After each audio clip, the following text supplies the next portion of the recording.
In this episode, we're going to talk about whether you're quad dominant or hip dominant in your squat. The answer may just surprise you. I want you to have the capability to fully move the way your body was designed to, right? Jump of a hat, I'll take you back to where my problems lie. In trouble, young adult, I've done some that made my mama cry. Out to the heavens like I bless him, for I know he's lost. Caught in a trance and this manic depression settled in. Living in the fantasy world. Hey, what's up everybody? I'm Dr. Horschig and this is episode 13 of the Ask Squat You show. This is also the first episode we're doing in more of a classroom setting. As you can see, we're not in my usual gym spot at KC Weightlifting. We're actually in my office. So get ready for a different type of Ask Squat You. This is going to be a little bit more of a classroom format, and I hope you guys enjoy it. So let's get to today's question. Cassandra asks, for your Squat University posts, I'd love to know more about how different muscles are activated and why. I'm quad dominant in my squats, but recently my boyfriend shared that he feels it all in his glutes, and he's always getting a sore behind afterwards. Why are his glutes activated so much? Squats might have the cute hashtag squat booty, but they are mainly quads, aren't they? With deadlifts being more about posterior chain? Thanks. I'll add that I do feel activation in my glutes at some point, but I've never had sore glutes from squats. Alright, so this is a huge question I get often, is whether or not squats are quad dominant, are they hip dominant, what muscles are activated differently depending on the type of squat you're performing, whether it's a high bar, front squat, low bar, back squat. Let's really go into the science of this so I can explain exactly what's going on. Now, over a year ago, I wrote a blog post called The Real Science of the Squat. And in that, I broke down basically how the squat creates external torques on the body and what that does to our different joints. So let's just go through a brief history of what that is. Let's go Science 101, Biomechanics 101. We'll go into that and then talk about how that applies to muscle activation in the squat. So first things first, let's talk about what is joint torque. Now, torque is a rotational force. Think about if you're grabbing a wrench and turning a bolt. That rotational force that you're creating is torque, which turns the bolt. Now, how does that apply to our body? Well, let's say you're holding a 10-pound dumbbell just right out in front of you. Now, when that weight is in your hand, it is pulling straight down because gravity is acting on the dumbbell.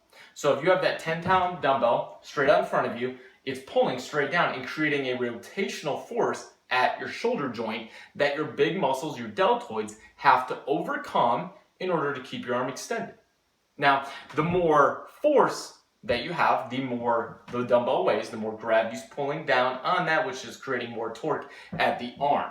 Now, let's say you have a smaller dumbbell, so you have less force pulling down. That means you have less torque at your shoulder joint. So that's one way you can manipulate joint torque, is by changing the weights. Another way is by changing the distance of the weight to the point of rotation. So let's say I had a string that was tied onto my elbow that held onto the weight instead of holding that weight in my hand. Well, I just shortened the distance of the point of force to my shoulder joint, the point of rotation. Whenever you have a smaller lever arm, there's less torque at that joint. Basically, think about this. If you were to turn a bolt, it's really stuck, and you take a really tiny wrench and you're pulling on it, it's hard to move. But if you can take a huge wrench on that same bolt, it makes it easier to turn the bolt because you're changing the distance of the lever arm. You're still pulling the same, but by changing the distance of the lever arm, in our case, where the point of force is at, it also manipulates torque. So that's how you create torque, sort of our Science Biomechanics 101. Now, big thing we need to do now, how does that apply to the squat? Because that's what we're here to talk about today. So when we look at the squat, I want to see the bar track right over the middle of your foot. That means your body's in balance and capable of producing efficient force and power. Now, sports scientists, when they break down the squat and look at the biomechanics of it for different research articles, they often view it from the side and they break it down right at about that parallel position. What this does is it creates an optimal view for calculating joint torques on the different areas of the body, like your hips, your knees, your low back pelvis area. So what we're going to do is look at just a simple example of what a sports scientist would look at. Now, whenever they hit that parallel position in the squat, we can then calculate the moment arm, which is basically the lever arm at a 90-degree angle to the point of rotation. Did I lose you yet? Basically, we can calculate the amount of torque at the hip and the knee joint at that position. Now, depending on the type of squat technique you're doing, that's going to change the type of torque that is placed on that joint. For example, in this blog article that I did, I'm going to link it below so you can break down the whole thing. Often, same person, a front squat will have more torque placed on the knee compared to a low bar back squat, for example. This is because the more upright chest position of a front squat to stay balanced, remember bar over the middle of your foot, requires a longer lever or moment arm at the knee joint. Basically, the knee's more forward in the front squat. I think we can all agree on that. Now, if we look at the hip, a low bar back squat or a back squat high bar, even in general, compared to the front squat, is going to have a longer hip lever or moment arm. When the lever arm is longest at the hip joint, the strongest muscle joint of your body, it allows you to create a ton of leverage and lift more weight. This is why you can often lift a lot more weight in a back squat compared to the front squat, because we're manipulating leverage and putting a lot of torque generation at the hip joint, so it's more mechanically efficient. So that's the big difference between a front squat and a back squat as far as how torque is produced.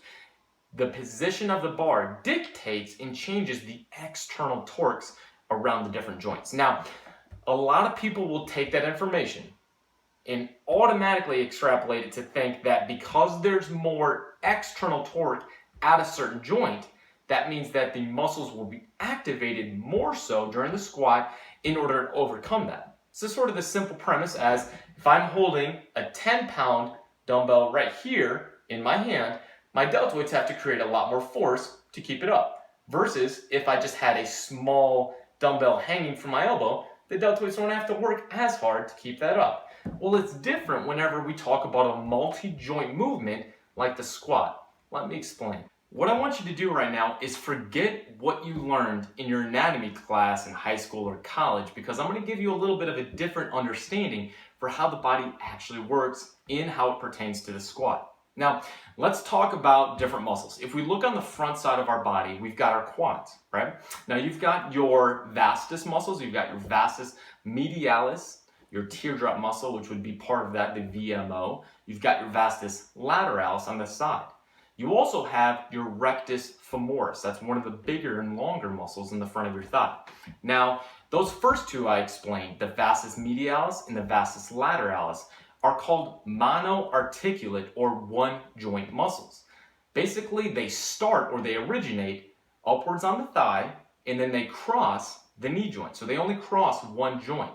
What that means is that when they contract, when they're activated, they extend the knee. Sort of when you kick out, you're doing knee extension. So that's what those muscles accomplish when they are activated.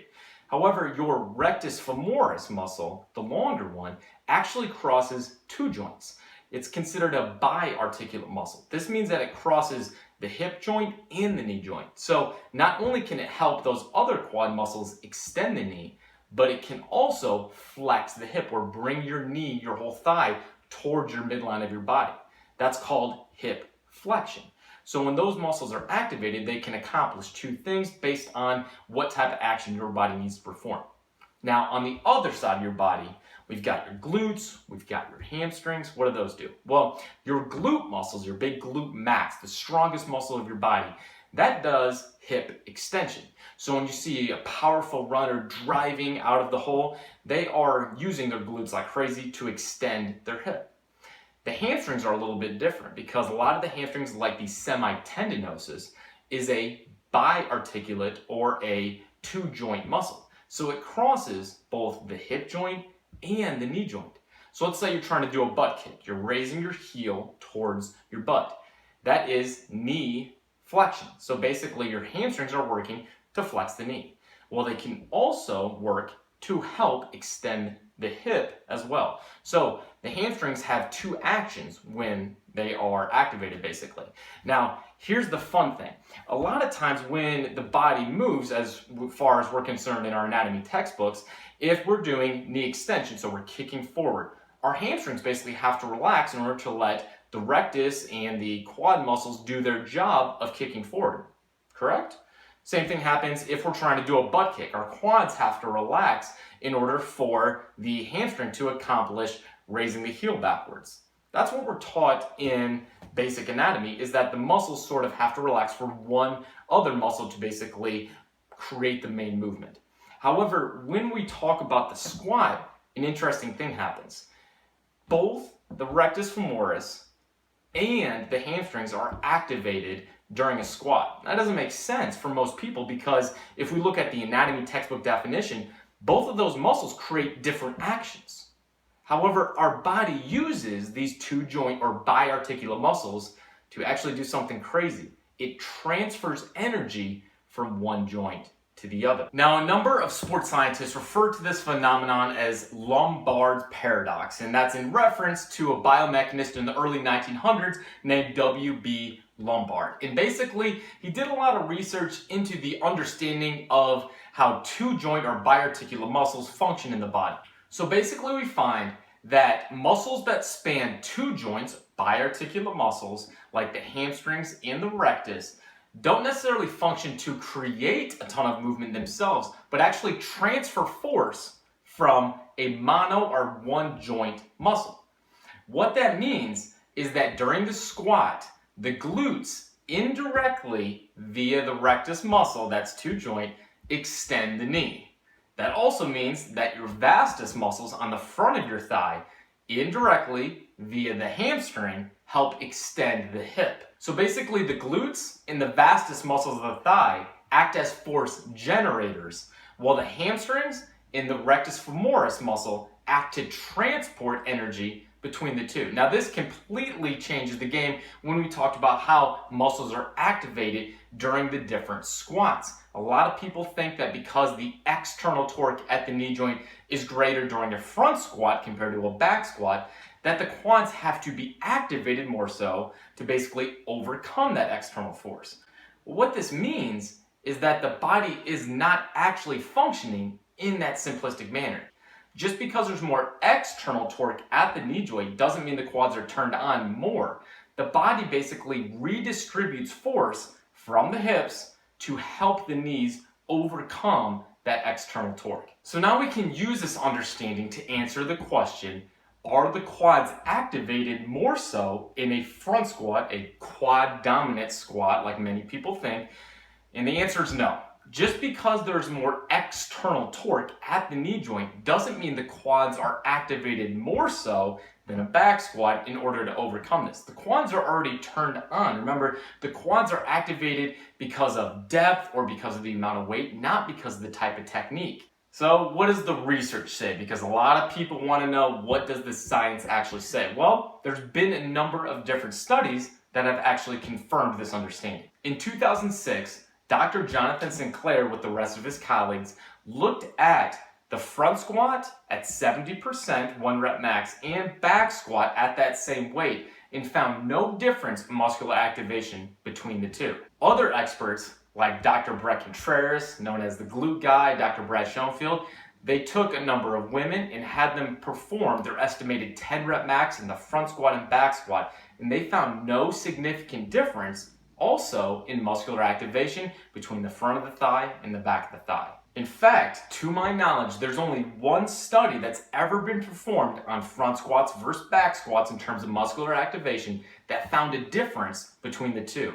There was a group of researchers that had athletes max out in their front squat and back squat. Now, they only found a significant difference once they reached max weight, and they found it in only one of the vastus muscles and one of the hamstring muscles. Other than that, none of the other muscles were significantly different from the other, and it only occurred at maximum weight. So to the question, are front squats more quad dominant, are back squats more hip dominant? The answer is really neither. The body activates both in order to get the job done. The squat does not exclusively train the quads or exclusively train the glutes. Both are activated during the squat. Basically, the body changes how it distributes that force based on what type of technique you're performing. So Cassandra, to answer your question, no, squats are not quad dominant or hip dominant. I think the big reason why you may not ever be feeling it too much in your glutes could possibly be due to your depth. There has been some research that has shown that the deeper you squat, the more your glutes are activated, whereas the quads are activated up to about 90 degrees, and then afterwards their activation sort of levels off. So it may be that you're not squatting as deep compared to your boyfriend. All right, so I hope you guys liked today's Ask Squat You Show Classroom Edition. I guess my question of the day is, how did you like this classroom format based on the other ones? I'm obviously not going to stop doing the ones in the actual gym with a lot of demonstration of corrective exercises and whatnot, but how did you like this classroom format? I hope you guys are enjoying these Ask Squat You shows. If you are, it would mean the world to me if you would share them with your friends and subscribe to my channel. Keep those questions coming, and as always, happy squatting. Hometown hero on the road doing shows and sold out arenas. You can call me what you want, but you won't ever slow my dreams up. This is the vision of a dreamer. I seem to